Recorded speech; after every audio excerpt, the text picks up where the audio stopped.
oye, necesito que me atiendas porque vi en internet que la fisioterapia puede hacer algo por mí. Primero, ¿habían visto algo así antes? ¿Quién dice que no? ¿Son pocos? ¿Quién sí ha visto algo como esto antes? Aunque sea en la calle, quizá, que les haya llamado la atención. Esto no es tan infrecuente como se cree. Esto es lipedema, no es linfedema. ¿De acuerdo? He hablado previamente sobre el linfedema, a lo mejor han visto material que yo tengo en internet sobre el linfedema, pero esto es lipedema en diversas presentaciones. ¿Ustedes creen que como fisioterapeutas, desde el punto de vista funcional, tengan calidad de vida estos pacientes en estas condiciones? Difícilmente. Estos pacientes no nacieron así. Es una enfermedad que fue progresando y desarrollándose con el paso del tiempo. Y de repente llegan contigo ya cuando tienen todas las complicaciones indeseables de esta condición. Primero, algunos datos generales. Fue descrito por primera vez en 1940 por estos autores. Se estima que 1 de cada 9 mujeres en Estados Unidos padece de lipedema y el 11% de las mujeres a nivel mundial, de raza caucásica principalmente, pero aquí en México podemos verlo, o en general se puede ver en cualquier raza. Apenas en mayo de este año fue reconocido por la Organización Mundial de la Salud como una enfermedad. Es decir, pasaron 78 años para que fuera reconocido como una enfermedad, a pesar de que fue descrito desde 1940 como una situación prevalente en cierto grupo de personas. O sea, 11 años después de esto, el Atlas quedó campeón. ¿Se dan cuenta del tiempo que ha pasado y desde cuando se reconoce como enfermedad de esta situación? De ahí la importancia que tenemos nosotros como fisioterapeutas de estar informados sobre esta parte e informar a otros profesionales, porque este tipo de condición está muy subestimada. Llegan con el especialista y confunden diagnósticos, llegan con el especialista en otro tipo de áreas y dicen, pues es que es obesidad, y no es obesidad, es lipedema. Y bueno, en México, como muchas otras enfermedades, no hay datos estadísticos. ¿Qué otra cosa podemos saber sobre lipedema? Es una enfermedad que afecta el trofismo de del tejido adiposo en el cuerpo, principalmente en las piernas. Solamente el 30% de pacientes que son diagnosticados con lipedema tienen afectación en brazos. Van a ver ahorita algunas diferencias en las etapas del lipedema. Afecta casi exclusivamente a mujeres, pero por ejemplo, él es un hombre. ¿Por qué podría afectar casi exclusivamente a mujeres? Pues ya sabemos que las mujeres son un ser especialmente hormonal y alteraciones endocrinológicas y hormonales están relacionadas con esto. Conforme progresa el volumen del lipedema, pues se vuelve además incapacitante y afecta a largo plazo a vasos linfáticos y vasos venosos, convirtiéndose ya en una entidad más compleja que incluye y requiere tratamiento pues de fisioterapia vascular o linfática, que es un poco más especializada que lo que más conocemos en la universidad, que es pues prácticamente músculo esquelético. No hay consenso definitivo sobre su etiología o fisiopatología. Ahorita vamos a ver una de las explicaciones que se le da. Es muy resistente a dieta y ejercicio. Pacientes en estas condiciones que les indican dietas, hacen toda clase de regímenes, no progresan satisfactoriamente. Y además no mejora con la elevación, el edema que va formándose poco a poco. Es decir, esto es tejido adiposo y edema concomitante, ¿de acuerdo? ¿Cómo se presenta el lipedema en los pacientes? ¿Qué encontraríamos o cuáles son los hallazgos clínicos más frecuentes en este grupo de personas? Hay una clara apariencia de adiposis en las extremidades inferiores, hay fragilidad capilar simétrica, fragilidad capilar periférica que está relacionada a la facilidad con la que se le hacen moretes en las piernas, aunque no tengan origen traumático. A eso se le llama fragilidad microvascular. Se forman petequias, equimosis, básicamente en los miembros inferiores solamente. Dolor e hipersensibilidad al tacto, cuando la obesidad usualmente no duele. A estos pacientes tienen hiperalgesia. Hay una acumulación gradual de edema o linfoestasis porque se deteriora los vasos linfáticos, los capilares linfáticos se van haciendo de retorno tortuoso y posteriormente se vuelven disfuncionales. hay hipotermia cutánea, creo que no hay conflicto con entender ese término, y hay un incremento de volumen simétrico. Si se fijan, es casi en espejo la afectación. Vamos a volver a las imágenes acá. Es casi en espejo la afectación. ¿De acuerdo? Muy característico del lipedema, a diferencia del linfedema, que suele ser de evolución asimétrica. Otra cosa,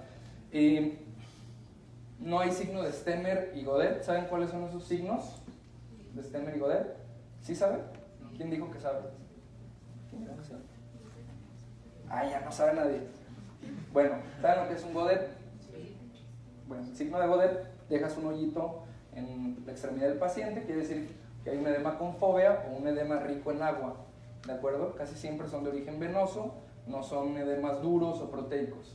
Y el signo de Stemmer es el hecho de que tú puedas juntar los pliegues de la extremidad de la piel, ¿de acuerdo? De la extremidad afectada. Son signos negativos en estos pacientes. En pacientes con el linfedema pueden ser signos positivos ambos, ¿de acuerdo? No se afecta el pie. Si se fijan, también acá, cómo se corta el volumen y el pie prácticamente es normal. Eso no es porque no se quita los zapatos, eso no es porque se aprieta fuerte el tenis, esa es la evolución natural de esta enfermedad, es muy característico. Se forman como pantalones bombachos en ambos y podemos verlo acá también. Acá no, pero esta es una entidad mixta que se llama lipolinfedema, ¿de acuerdo? Esto es cuando el lipedema ya deterioró por completo al sistema linfático y entonces hay un lipolinfedema y comienza a tener comportamiento como un linfedema, ¿de acuerdo? ¿Vamos bien hasta acá? Los datos de alteración en este grupo de pacientes comienzan típicamente en la pubertad. ¿Por qué creen? Cambios hormonales. Ahora, la hipótesis sobre la fisiopatología es básicamente un círculo vicioso. Tenemos hipertrofia e hiperplasia de adipocitos, no sabemos por qué, eso ocurre. Hay un incremento del espacio intersticial fibroesclerótico, es decir, fibroso, de fibras colágenas que le dan forma, textura y consistencia al espacio intersticial. Obviamente en el cuerpo, a nivel intersticio, no hay espacios vacíos, no hay aire, no hay burbujas de nada. Entonces, ¿de qué está lleno ahí? De agua, de fluido. ¿Qué pasa después? Incrementa la presión hidrostática en el intersticio al grado de volverse patológica. Una de las leyes que rigen el cómo se comportan los fluidos en el intersticio a nivel microvascular son las leyes de Starling. Entonces esas leyes se ven fragmentadas y comienza a verse afectada la función linfática y la función venosa. Los capilares linfáticos y los capilares venosos se vuelven insuficientes para tolerar el requerimiento de retorno que tienen por la acumulación de fluido y otros componentes en el intersticio. Esto provoca un edema crónico, después una microangiopatía y un aumento de volumen gradual. ¿A qué nos referimos con una microangiopatía? No solamente se va a afectar el capilar venoso, el capilar linfático, sino también el capilar arterial. Este autor, Herbst, propone que se forman una especie de rupturas del capilar arterial también, que son microaneurismas, y es la explicación teórica de por qué hay hematomas o equimosis o moretitos sin que el paciente se dé cuenta, propio de la elevada presión intersticial a nivel microvascular. Es un problema no solo de depósito de tejido adiposo, sino que se vuelve un problema vascular. Factores de riesgo, como en un montón de enfermedades, alteraciones endocrinológicas, obesidad, antecedentes familiares. La mayoría de estos pacientes refieren, no, es que yo me acuerdo que mi abuelita tenía también las piernas muy grandes. ¿Hay componente genético? Probablemente. No se sabe a ciencia cierta, no hay estudios suficientes. Hay cambios hormonales durante la pubertad, embarazo o menopausia. ¿De acuerdo? ¿Saben quién es él? A ver, ¿quién? ¿El príncipe qué? William, sí ven la tele. Sí ven gente bien. Bueno, a lo mejor ya vieron esta imagen muchas veces en internet. A mí me gusta porque no todo es lo que parece.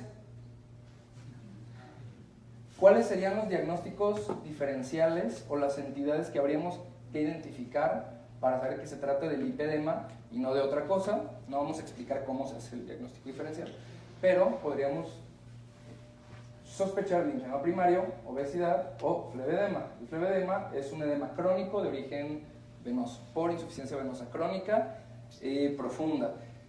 La cuestión es que el lipedema, de manera muy particular, puede concomitar tanto con linfedema, como con obesidad, como con flevedema, o con las tres. Pasa. Pero cuando se trata de lipedema puro, fisioterapéuticamente, no tenemos grandes herramientas que ofrecer para reducir el volumen. Cuando se trata de lipedemas mixtos, ahí sí podemos ofrecer reducción de volumen, reducción de peso y después un control más apropiado. Vamos a ver un poco sobre las etapas. Es un edema simétrico, ocasional, que empeora con calor y con ciertas posturas antigravitacionales. Sensación al tacto del tejido subcutáneo como si fuese endureciéndose, como si fuese precisamente unicel en una bolsa. Imagínense que meten bolitas de unicel a una bolsa y hacen movimientos, se siente eso. Así además se describe en algunos artículos. Y hay un incremento importante de, ¿qué es esto? Celulitis. El término real sería fibroedema evolutivo, porque la celulitis es básicamente agua y fibrosis intersticial, ¿de acuerdo? También tiene componentes hormonales. Entonces, al inicio también, en etapa 1, no sé si alcanzan a ver aquí como estos colchoncitos en los maleolos, ¿sí se alcanza a apreciar? Se forman rodetes de anillos grasos en los tobillos. Bilateral, ya vimos, componente vascular y evolutivo. Si esto evoluciona, si no se le da control, que ahorita es una etapa muy buena para controlar esto, con medidas compresivas, con higiene vascular, con ejercicio, cambio en el estilo de vida del paciente, pues va a ir progresando a otra situación. ¿Se fijan el tamaño de su cintura? No es un paciente obeso, es un paciente con lipedema, aunque obviamente muchos pacientes con lipedema terminan teniendo obesidad por otras cuestiones. Ahí se comienzan a formar nódulos grasos, no se aprecia bien, pero se empiezan a formar bolitas subcutáneas de tejido graso. El edema es simétrico y empeora con calor y no mejora con la elevación, se vuelve más crónico el edema. Hay un evidente incremento de aumento de volumen en las dos extremidades, aquí se nota el anillo graso, y aquí, si ustedes tocaran a esta paciente, ya no se puede palpar el trayecto de la tibia. Se pierde también el poder palpar los maleolos, la rótula en algunos pacientes, comienza a incrementar el volumen de tejido graso. Petequias y moretones más frecuentes sin causas traumáticas, y además comienzan alteraciones mecánicas funcionales. El peso ya va incrementando de manera significativa en contraste con lo que el paciente puede mover de manera natural con su cuerpo. ¿Dudas hasta aquí? Bueno, etapa 3, esto no es lo peor, pero ya comienza a ser un problema realmente importante. Hay un aumento masivo en el volumen, si se fijan otra vez, simétrico, se fijan acá la fragilidad vascular, se ve enrojecido.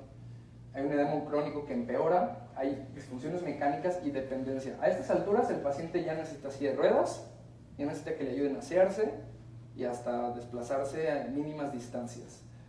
Inician trastornos linfovenosos serios, como puede ser esto, que también podría estar relacionado con insuficiencia venosa crónica por la acumulación y depósito de hemosiderina subcutánea, presencia de lipomas, que son ya bolas de grasa subcutáneas más grandes, y más nódulos grasos en toda la extremidad.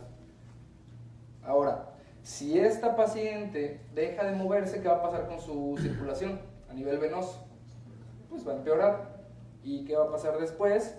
El edema crónico incrementa volumen, rompe fibras colágenas del espacio subcutáneo. Esas rupturas de fibras colágenas provocan procesos inflamatorios subyacentes crónicos, provoca endurecimiento del tejido, mayor linfoestasis, y puede progresar a lesionar pues ya sistema linfático y convertirse en un lipolinfedema. ¿Se fijan? Ya no es simétrico en esta etapa, pero tiene las características de haber sido simétrico en algún momento. Igual acá, casi en espejo. Es bien raro ver esto en linfedema puro.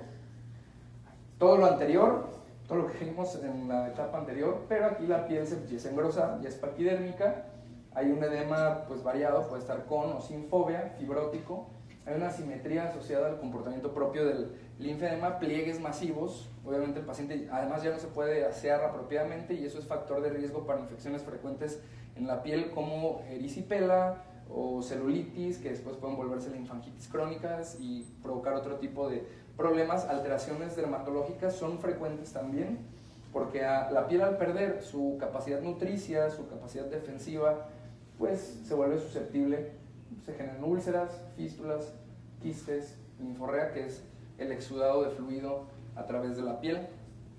Y bueno, ¿qué otras complicaciones podemos encontrar?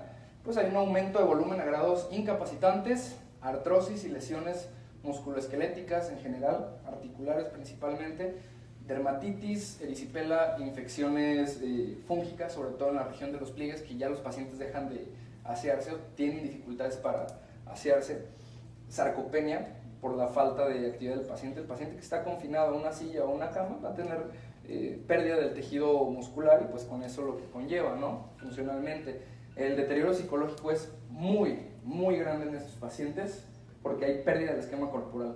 Cualquiera que esté aquí, imagínense que le comienza a pasar una situación así, de incremento de volumen masivo en sus extremidades. De verdad, son enfermedades para volverse loco para los pacientes. Es muy pesado a nivel emocional y a nivel psicológico el tratamiento de este tipo de pacientes. Ansiedad, depresión, trastornos alimenticios. ¿Por qué creen? Les dicen que están gordos, es obesidad y el paciente deja de comer, bulimia, anorexia, dietas mágicas, se descompensa el paciente y tienen la característica de ser pacientes muy entusiastas porque, uy, me dijeron que estoy gordo, sí, con esto ahora sí voy a bajar ejercicio y mucha dieta, etc. Y no funciona y vienen círculos viciosos de ansiedad y depresión relacionados con las expectativas de mejora del paciente. Alteraciones de la conducta psicosocial, pues el paciente deja de salir de su casa. Imagínense lo que es para alguien dejar de salir de su casa a lo mínimo indispensable que le guste hacer. Bueno, ¿qué le ofrecemos generalmente, o qué se le ofrece generalmente a este tipo de pacientes? Cirugías de debulking, que es básicamente resecar el tejido excesivo y volver a injertar piel. Es un procedimiento sumamente agresivo, con un riesgo grande para este tipo de pacientes. Cirugías de lipoaspiración selectiva, esta es una muy buena alternativa para estos pacientes, pero tampoco es mágica, tiene sus limitantes.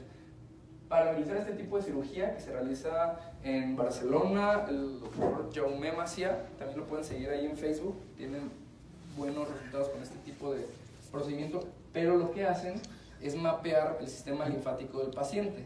Identifican los vasos linfáticos habilitados y después proceden a realizar una lipoaspiración selectiva de ciertas áreas, respetando el trayecto de los vasos linfáticos, y no se realiza con una cánula cualquiera, se realiza con una cánula especial.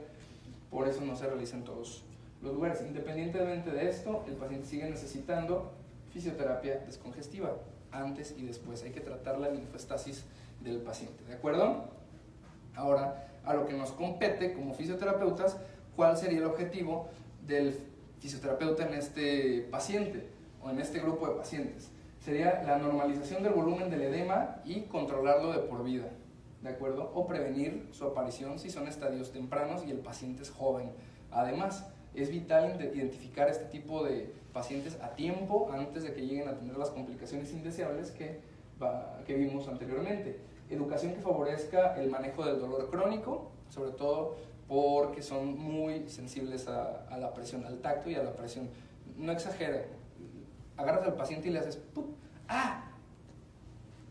Solo en las piernas. Favorecer hábitos de vida saludable. Obviamente, este fenómeno de dolor puede ser relacionado con sensibilización central. O sea, hay que tener estrategias neurológicas de manejo del dolor. Mejorar la independencia y el autocuidado en las actividades de la vida diaria, sobre todo en pacientes que ya tienen dificultades para esto. Adaptar el entorno del paciente también. Y favorecer la deambulación, reduciendo riesgos musculoesqueléticos y vasculares. Ahora, muchos de aquí, levanten la mano, ¿quién sabe en qué consiste la terapia linfática? Todos los componentes. Ay, no sean así.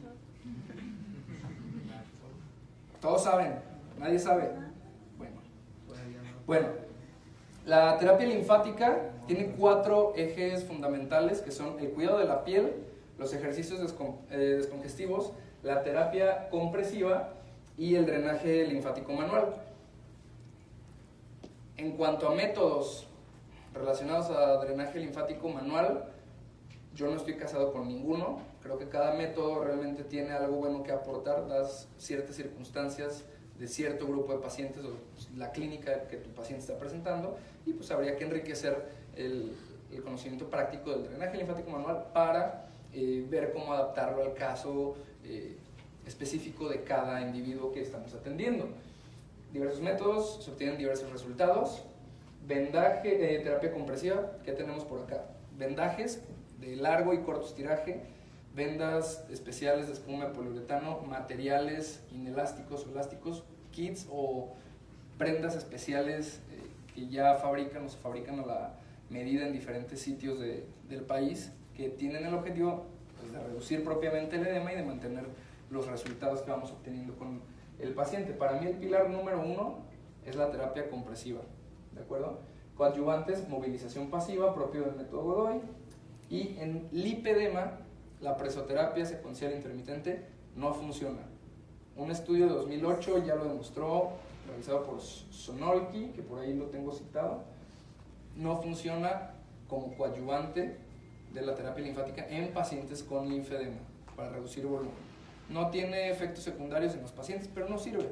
Entonces, vamos a priorizar los otros componentes por sobre la presoterapia, ¿de acuerdo?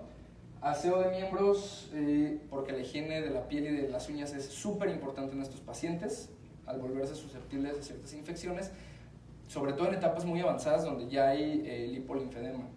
Es curioso también que muchos pacientes con lipedema estadio 2 o 3 no tienen antecedentes infecciosos, a menos que ya tengan componente linfático, ¿de acuerdo? Hasta que hay un componente linfático en el caso del paciente, la extremidad se vuelve inmunodeficiente, porque el sistema linfático no solamente tiene funciones hidrodinámicas, sino también inmunológicas. Bueno, terapia compresiva, que veríamos sobre vendajes, ya les platiqué un poco sobre esto. Incrementamos la presión intersticial buscando resolver el edema residual al proceso histopatológico que vimos anteriormente, hacer efectiva la bomba linfomenosa muscular, sobre todo de gemelos, mantener el volumen del edema bajo, sufrir la deficiencia elástica de la piel, porque la piel sigue cediendo, la piel no va a parar por sí solo el edema, a menos que sea piel como de jirafa, que es inelástica la piel de una jirafa. Buscamos también con el vendaje reducir el tejido fibrótico y lograr cierto control o reducción del depósito del tejido adiposo, como si fuese el uso de fajas que se hacía hace tiempo. Los materiales que se utilizan son múltiples y súper variados. Para mí terapia compresiva es súper complejo y es otra especialidad aparte en terapia linfática. Hay prendas compresivas desde 8-15 milímetros de mercurio hasta 30-40, 40-50 de diversos tipos de tejido y diversas cualidades.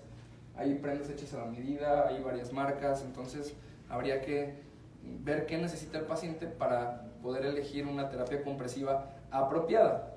Sobre drenaje linfático manual, ya les di mi opinión muy específica, forma parte del marco del tratamiento, por sí solo no va a ayudar a este paciente a menos que sea para dolor, porque también está demostrado que el drenaje linfático manual tiene ciertos efectos analgésicos. Fisiológicos, placebo, no sé, pero los tiene, ¿de acuerdo? También buscamos con esto acelerar la resolución del edema de manera focalizada, reducir las macromoléculas intersticiales que se van acumulando, sobre todo el ácido hialurónico, que es una de las principales macromoléculas que se van estancando ahí, mejorar y estimular la función del linfangión y reducir el tejido indurado. Y bueno, pues el ejercicio pues, es punto y aparte también, es todo un tema, porque el ejercicio lo vamos a adaptar funcionalmente a las necesidades físicas y a las posibilidades físicas también del paciente. El objetivo del ejercicio, tanto descongestivo como funcional, va a ser hacer efectiva la bomba impulso aspirativa venosa y linfática desde la descarga de peso en planta del pie hasta el bombeo de gemelos, la respiración diafragmática, etc.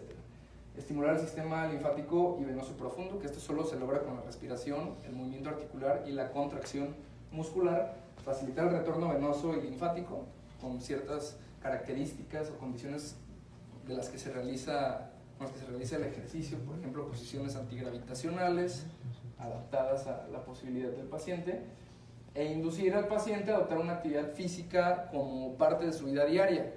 O sea, el paciente tiene que tener en cuenta que el ejercicio sí o sí, y de hecho todos aquí deberíamos de tomar eso en cuenta, debe formar parte de nuestra vida diaria. Somos seres activos cuyo cuerpo está diseñado para moverse y exigirse pues, metabólicamente. De otro modo vamos a tener otro tipo de complicaciones. Y obviamente reducir los hábitos sedentarios que el paciente ha adoptado a lo largo de su vida. Y bueno, respecto al cuidado de la piel y de las uñas del paciente, efectivamente no tendríamos por qué agredir la primera barrera de defensa que tiene nuestro organismo hacia el exterior, que es la piel. Al contrario, tiene que cuidarse de manera muy especial para evitar las complicaciones infecciosas que vimos previamente. ¿Qué objetivo tenemos? Evitar infecciones oportunistas propias de flora bacteriana, flora entre comillas, propia de la piel, reducir el riesgo de episodios de celulitis, erisipielas o linfangitis por lesiones cutáneas o irritación, dermatitis es frecuente también en estos pacientes. Mejorar y mantener en medida de lo posible pues el metabolismo propio de la piel resulta importante. ¿Qué usamos para esto? Cremas hidratantes de distintos tipos, jabones especiales de bajo pH principalmente para evitar la proliferación de bacterias. Y bueno, aquí vamos a ver algunos resultados que hemos tenido con pacientes de este tipo. Les platico el primer caso. Se trata de un lipolinfedema, etapa 2. ¿Se fijan? Pie respetado, inicialmente. Esto ya estaba convirtiéndose en linfedema porque ya hay complicación vascular. Esto aparentemente es infección. Pasó esta paciente por 30 médicos antes de que yo la viera. Y nadie le hacía nada. Uy, no, sí, qué feo está. Póngase eso. Antibióticos, saturada. Le hicieron cultivo en estas heridas. ¿Qué encontraron? Nada. Flora propia de la piel. Nada. Y asumieron que era pues, una infección. Pero no, era dermatitis por la exudación de linfa, linforrea. Era tanta la presión de la piel relacionada con el edema que estaba acumulando, tanta falta de movimiento del paciente, tan mala circulación, que pues se comenzó a exudar linfa a través de la piel, provocando un proceso inflamatorio sobre la misma. Ese proceso inflamatorio pues provocó necrosis en ciertas áreas, se abrió, se ofreció un tratamiento, fue un tratamiento complicado, y acá está el resultado del tratamiento. Se fijan, reducción del volumen, pero no total. Lo que fue edema, se fue. Lo que es tejido adiposo, se queda. Úlceras, cerradas. Mejora funcional parcial, porque el paciente no quería caminar. Obtenía muchos beneficios estando en esta situación. Muchos beneficios, no, sí, claro, beneficios psicológicos, beneficios familiares. Tenía los hijos ahí, tenía el esposo ahí. Son situaciones complejas desde el punto de vista biológico, psicológico y social. Ahora, este es un lipedema puro lipedema. ¿Ven mejoría tan radical como en el anterior? No. Y aún así, con esta pequeña reducción, se fijan que hay menos celulitis, fibroedema, reducción en los pliegues acá, pero no erradicación. Redujo 6 kilos de volumen en una semana. 6 kilos es un montón. Ya tenía complicaciones mecánicas importantes, se le dan autocuidado, se le enseña a hacer ejercicio, se le induce a un autocuidado específico para su condición. Pero pues la mejoría es más moderada. Hay que ser realistas con nuestros pacientes. Ella había ido con un montón, habían puesto presoterapia, diuréticos. ¿Por qué? Porque pensaron que era linfedema. Y los diuréticos tampoco son como de cajón en linfedema. Pero bueno, problemas que se atraviesa el paciente a lo largo de su vida porque no dan con clavo. ¿Vamos bien? Bueno, este es otro caso, ya lo vimos, lipolinfedema, un caso sumamente complicado, ya con alteraciones significativas del crecimiento de la piel, quistes linfáticos y pues ya quistes fibrosados que no se van a quitar más que quirúrgicamente, pero bueno, el paciente tuvo una reducción de 11 kilos, creo que 11 o 12 kilos en una semana de tratamiento. Y bueno, la mejoría funcional fue importante porque la paciente ya dependía de silla de ruedas. Esto puede seguir mejorando, pero va a llegar a un límite también. ¿Por qué? Porque es lipolinfedema. El tejido adiposo no va a salir de ahí.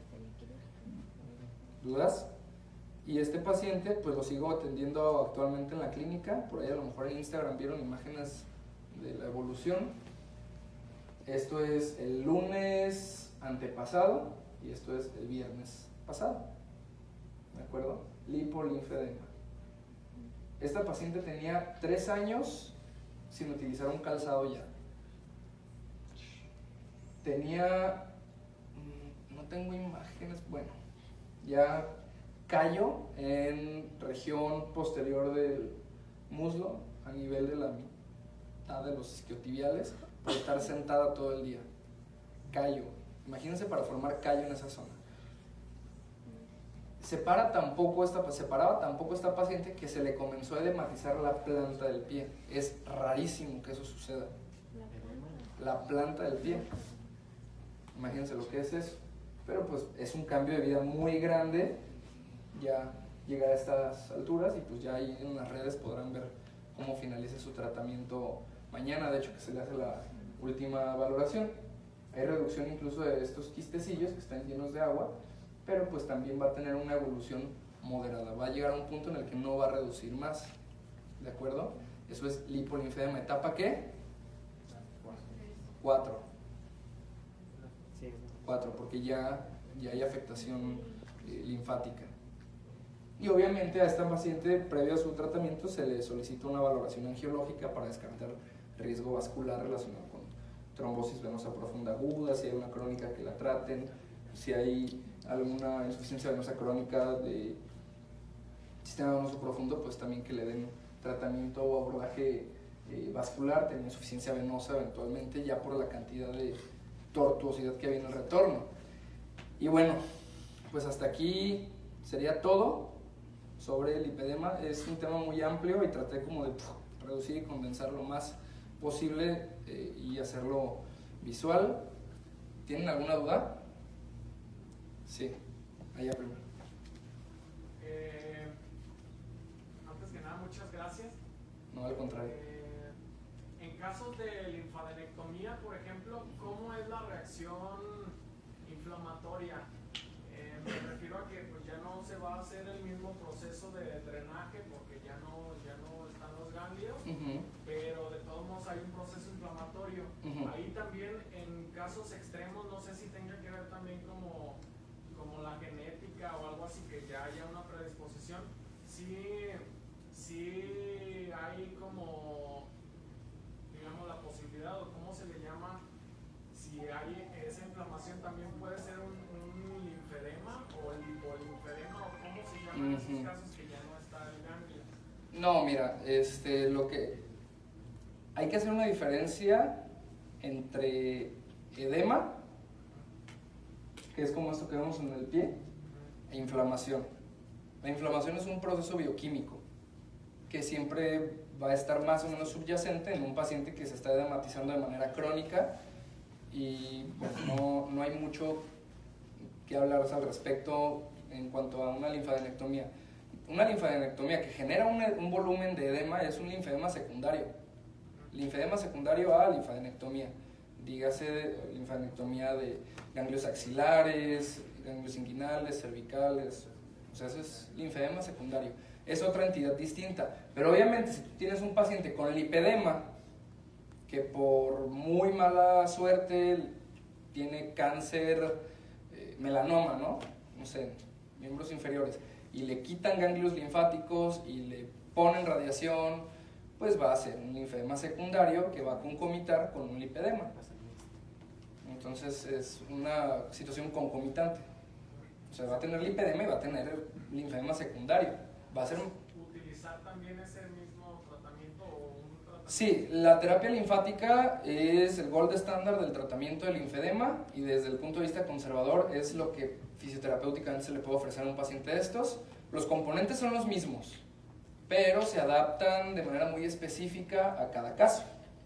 O sea, no es como una receta de cocina de que, ay, pues todos los pacientes les voy a hacer exactamente las mismas maniobras de drenaje o los mismos ejercicios o la misma educación que forma parte del tratamiento del paciente.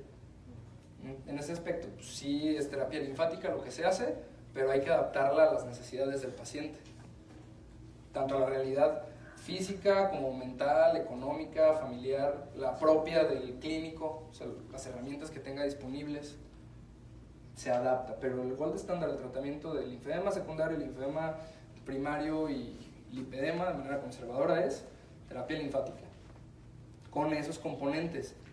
Muy difícilmente un solo componente de los que hablamos va a ser útil. El todo es igual a la suma de las partes. O sea, ay, puro drenaje le voy a hacer, pues no te va a servir, hermanos. O pura vendaje, parcialmente, pero te vas a quedar corto. Es abarcar todas las herramientas, todo el arsenal que te ofrece la terapia linfática y la fisioterapia para tener un mejor pues, resultado con tu paciente, que puedas tener un mejor pronóstico terapéutico. ¿De acuerdo? ¿Sí solvento ahí la duda? Acá también tenemos. Sí, yo me voy más al las afecciones nerviosas por compresión, pues son frecuentes en estos pacientes, los llegan a limitar o no hay la compresión nerviosa que desarrolle alguna sintomatología en ellos. No es frecuente, no lo he visto tan frecuente en mi práctica. Es más Toda la presión acá es centrífuga, va del centro hacia afuera, por eso la piel cede. Si fuese a la inversa, ahí sí comprimes pues, paquetes vasculares y nerviosos. Ahí sí tendrías pues, como consecuencia compresiones nerviosas que te dieran sintomatología nerviosa. No es tan frecuente. Suele ser más dérmico este tipo de problema. Y vasculares. Gracias. Pero sí las puede ver. Ahí otra vez. Para en caso de la hipersensibilidad, ¿también manejas con texturas o algo así? ¿Hay un tratamiento especial para la sensibilidad? Usualmente no es específico, no hay una guía de tratamiento específico para la hiperalgesia en estos pacientes. Entonces, como puede haber pacientes que toleren más o menos presión, hay otros que no. Entonces tú ves qué herramienta puedes ofrecerle, puedes trabajar con texturas sin problema o con educación al paciente. O sea, ¿qué cree el paciente sobre su cuerpo? ¿Qué cree el paciente sobre las causas del dolor? ¿Qué cree el paciente que le va a ayudar? Y jugando con pues, prácticamente las creencias, las expectativas del paciente, ir modificando el cómo responde a ciertos estímulos mecánicos. No te digo que erradiques el dolor, pero puedes modularlo si lo entiende el paciente.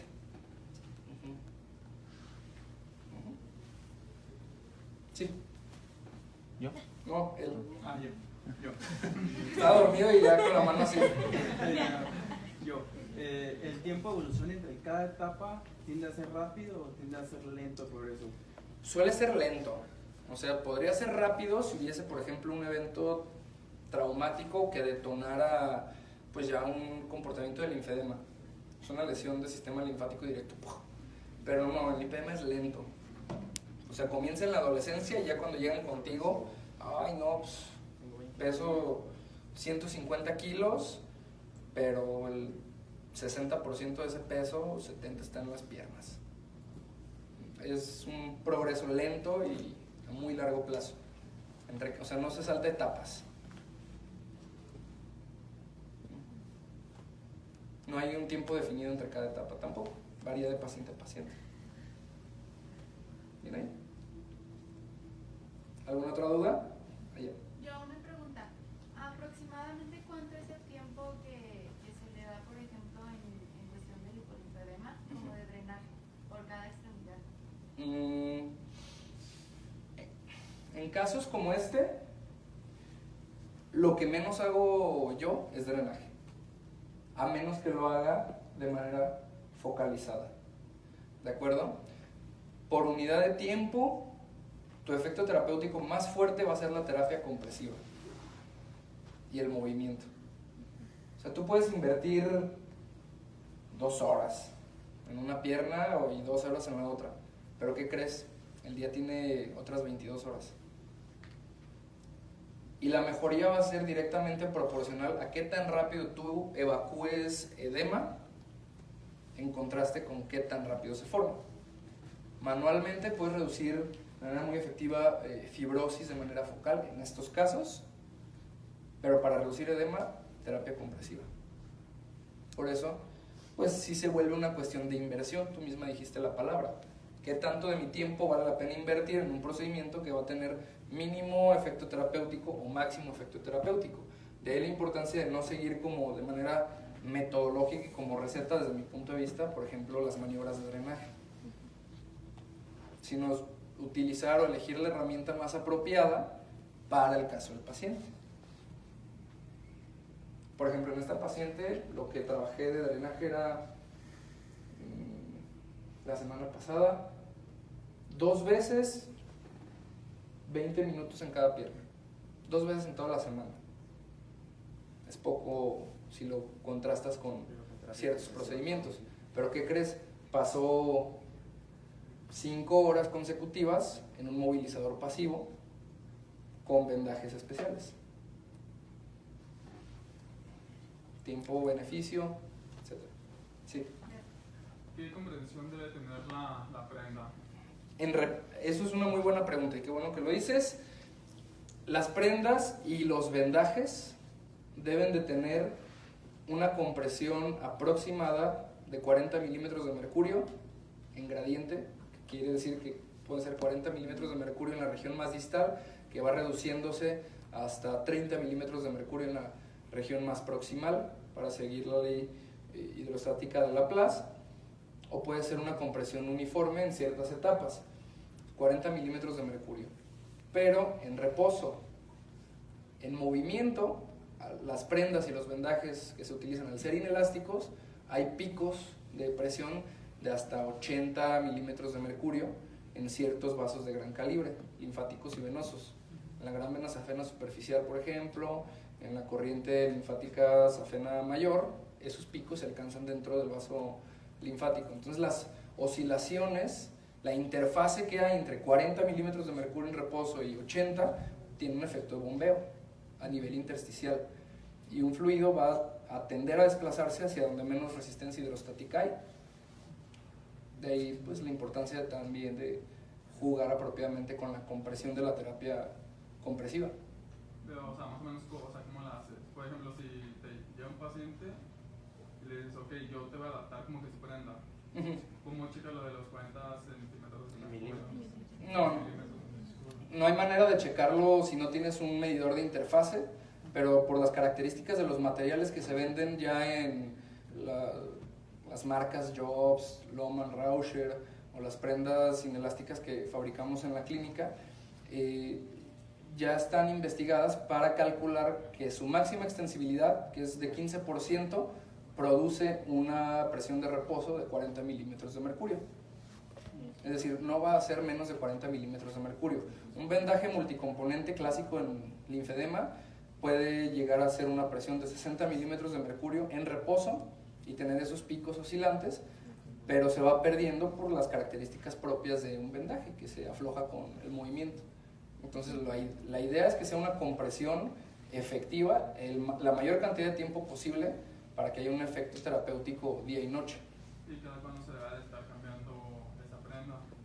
Depende de la prenda que utilices. Por ejemplo, las prendas que fabricamos en la clínica, que son propias del método Godoy, tienen una duración de la elasticidad de entre 8 meses y 1 año. Varía según los factores de cuidado, según los factores a los que se exponga la prenda. Una, por ejemplo, media elástica de 20-30 milímetros de mercurio, 30-40, que se utilizan en insuficiencia venosa crónica en miembros inferiores, tiene una durabilidad de entre 4 y 6 meses, también según los cuidados. Si son de tejido circular, las de tejido plano pueden durar hasta 6 meses, 1 año.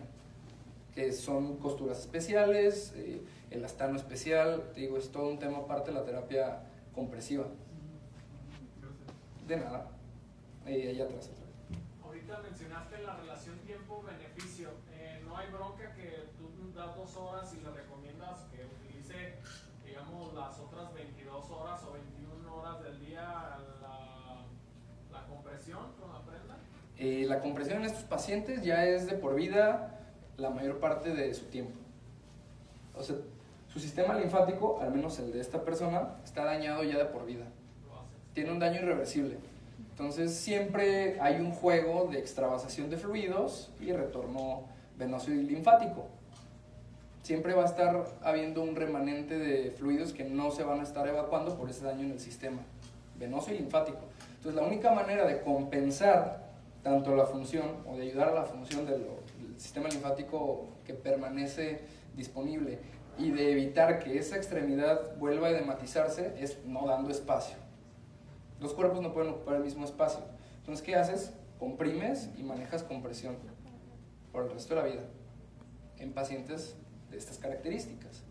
Hay pacientes que tienen casos mucho más leves que pueden prescindir de compresión, por ejemplo, al dormir. Pero durante actividad, durante el día, que hay cambios hemodinámicos importantes, pues ya es importante también darles algo